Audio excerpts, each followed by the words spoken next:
Hi, good afternoon. Afternoon, Rafa. You walked in fairly briskly there. How are you feeling? I'm now Usain Bolt, so I'm really fast now. Did you see me last week? No, anyway, before to start, I want to say thank you to everyone here, staff, players, the fans for the messages, the medical department here, there. So that was a special situation, and then everybody was showing sympathy and supporting, so really pleased with that. And we won, so everything is fine, and I'm here talking, so hopefully will be better. How are you feeling physically? No, fine. Last week was not easy. The day of the game, I was trying to come back during the week, but I was feeling sick. And the day of the game, I was trying again, but it was very complicated, and I was not feeling well. So I was thinking, what can you do for the team? Maybe a team talk or something, but if you are sick, you can do nothing. So it's better to leave them. And I was in contact with my staff during the week, and they told me that the players, they were really good. They were very focused. They were working very hard. So everything was in place. And as I said before, that was the key. Also to stay at home with problems, because when the game started, then there was a storm, and then I couldn't see the TV, and then my daughter said, "Oh, this TV." So we went to another TV, and then we were watching, and afterwards I was in contact with Antonio. Antonio was talking with Mikel and Paco, and I was talking with some players. So everything was fine, and shows that there is a lot of work behind the scenes that has been done well. Did you watch it at home? Were you in bed, or did you sit? No, I was in the sofa, because in bed cannot see too much. I was in the sofa taking some notes and on the phone all the time, shouting. So, but enjoying. We know you like to be in control of every little detail. Was it frustrating for you that you were so far away from the action?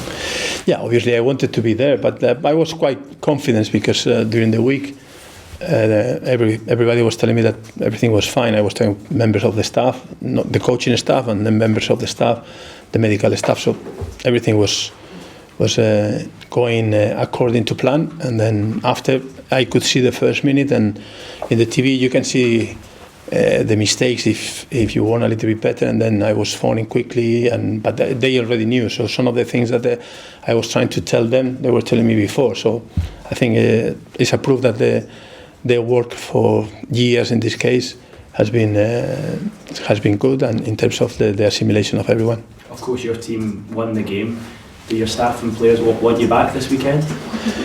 I said to them they want to push me out, but no, I think they know, and we have good relationship in terms of the way that we work and the confidence that we have in each other. So then they know that we have to stick together for a while. After a difficult start, first two games, you've obviously won the last two. A chance to win three in a row tomorrow for the first time in some 3 years. How pleased are you with the current situation?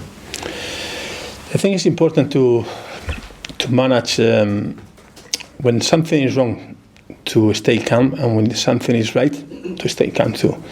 So always I say one game at a time, and in this case it's the same situation. I'm not thinking too much if it's 3 games in a row or this or that. It's just 3 points, another opportunity to do well. We did well, so hopefully we can continue with the same way to play, the same way to work. And as I think Jamal was saying, that we put the standards. We know where are the standards now. So every player, they know that we have to work very hard, and then we can win, or we can lose. We have lost a couple of games, but we can win against anyone if we do what we have done these games. I suppose it could have been easy for the players to have maybe gone into their shells, hidden perhaps after the first 2 defeats, but are you pleased with the reaction that you've had? Yeah, obviously when you go from the Championship to the Premier League, and this Premier League that is very expensive, and every time it's better.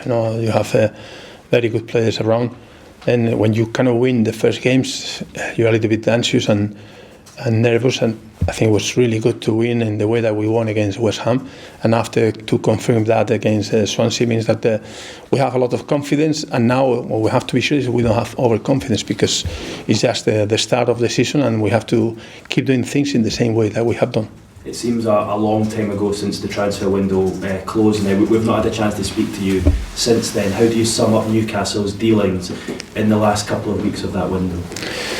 So you know my idea about the transfer window, but at the same time, I am quite positive in terms of what we have to do. We are where we are.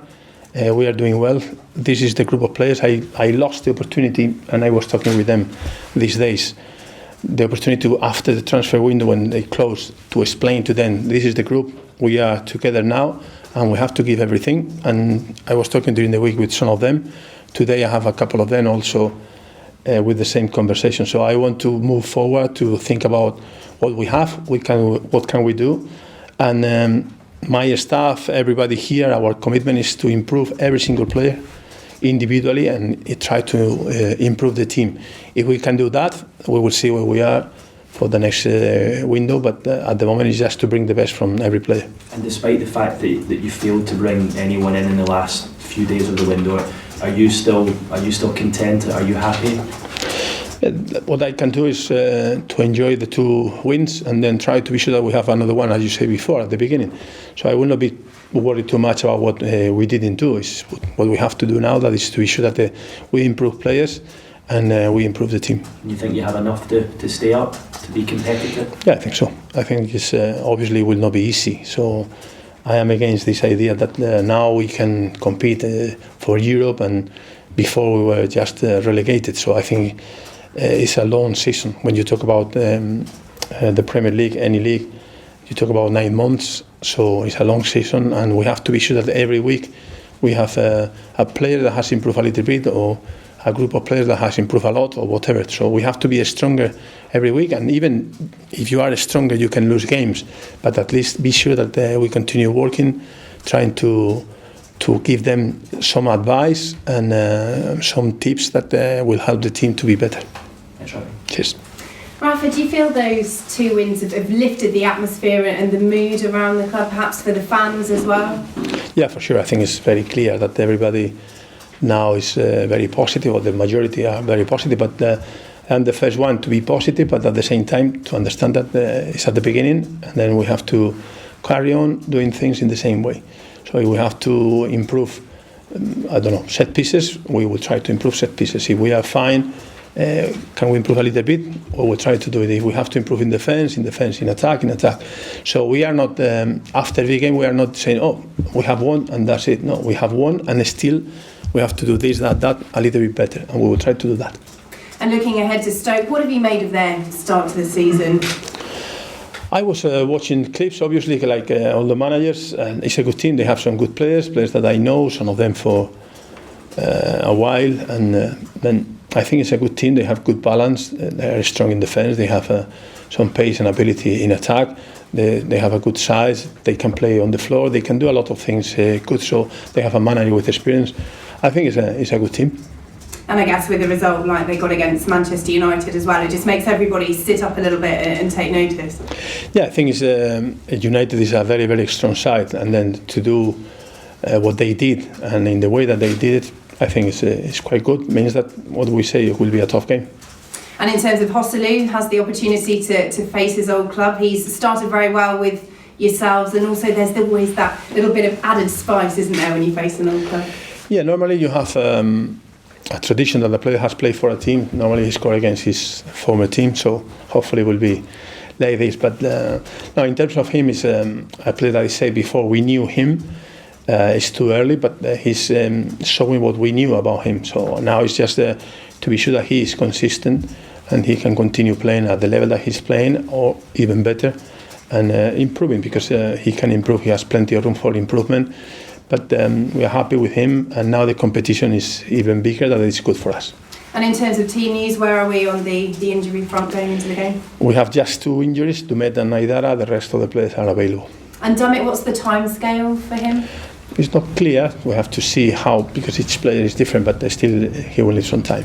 When I say some time, at least 1 month. That's great, thank you. Cheers. One of the stars in the last few games has been Rafael Benitez stepping in after John Joe Shelby's red card and ban. Is that competition, is that going to be a bit of a headache for you, a nice one to have? No, really nice to have these problems, because if you have good players, sometimes you have, the first thing that you have to do is to pick your 11 starters after the players on the bench, and after you have to send people to the stand. So that is something that you have to do every week. And then if you have a lot of injuries, then you will say, oh, we have injuries and you don't have this problem. I prefer the problem. I prefer players like Mikel Merino and John Joe Shelby competing for a position with Hayden or with Seibed or with Diame. So if we have players fighting for their positions, that is good for me.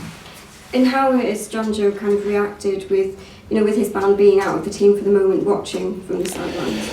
I had a conversation with him yesterday, just to tell him that I know he's a good player, and what he has to do now is to be sure that he competes for his position, and he competes in the best way possible. That is every training session, giving everything, and after if he plays, playing well. That's it. So I think he understands the message. Obviously, every player wants to play, but he understands the message. You were saying keep calm. If you lose 2 games, if you win 2 games, but momentum can really carry a team. How do you kind of capitalise on momentum whilst trying to keep everyone calm, as you said? No, I would like to have this problem too. So I don't have any issue with that. If you win more games in a row, I have to come here and say calm down. But I'm happy with this situation, so it's not a problem. I think you have experience and you know that it's better if you can continue winning, but at the same time, it's just to manage this overconfidence that can happen. So, but I'm happy with that. And just a word about Jamal Lascelles, the character that he's shown from missing out initially at the start of the season to coming into the team, to putting a man of the match performance so important like he did at the weekend. How, does that just reiterate, your decision to make him captain? Yeah, I said before, last year he was a very young captain. Still this year he's very young, but he did well. He did well, trying to manage a little bit the responsibility and the group and helping people. And this year I had another conversation with him, and it was clear that he was keen to continue being captain, and he was keen to continue helping people and leading by example. So I think that is the way. Okay, thank you. Yes. Okay. Jamal Lascelles, just following on from that, there's been reports this week that he may be in line for a new contract. What is the latest on that situation? We are working hard on that. Okay. And I don't think that will be difficult. Okay. You might be aware, I don't know, it's this weekend, 20 years since Newcastle famously beat Barcelona 3-2 in the Champions League. I just wonder what your memories are of that match. Did you see it? They were telling me, obviously I don't remember because I was too young.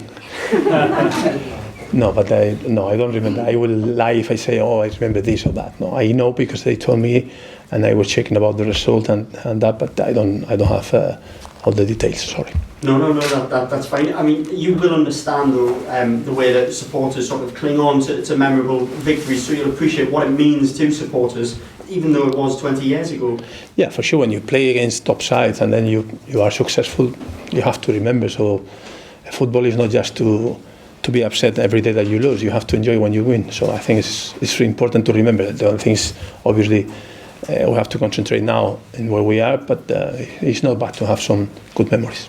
And I know you've talked about needing to be realistic with ambitions and aims. And although it's Stoke this weekend and not Barcelona, do you think there could ever be a day Newcastle could get back there?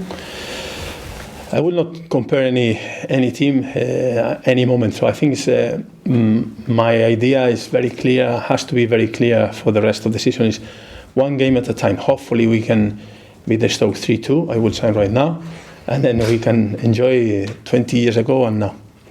Another one I've been asked by our national desk to ask you, the sad situation today with Carlisle going missing. I just wonder, does that perhaps show that more consideration needs to be done in terms of the care for players once they finish playing? Yeah, it's not easy when you finish because it's a short time. Normally, big money, and after it could be quite difficult for a lot of people. But I think even Newcastle United is taking that in consideration, and then they are trying to do some initiatives to care about the former players too. Is there something from the FA, the governing bodies? You know, is there enough guidance, do you think, in terms of how to support players when they retire? Yeah, I think it's just every profession. No, they will have people taking care of their own people. I think could be done. So obviously in football you have a lot of money, so I don't think it's an issue to spend some money on that. I think it will be very helpful. Brilliant. Thank you. Thank you. Thank you very much. Okay. Yep.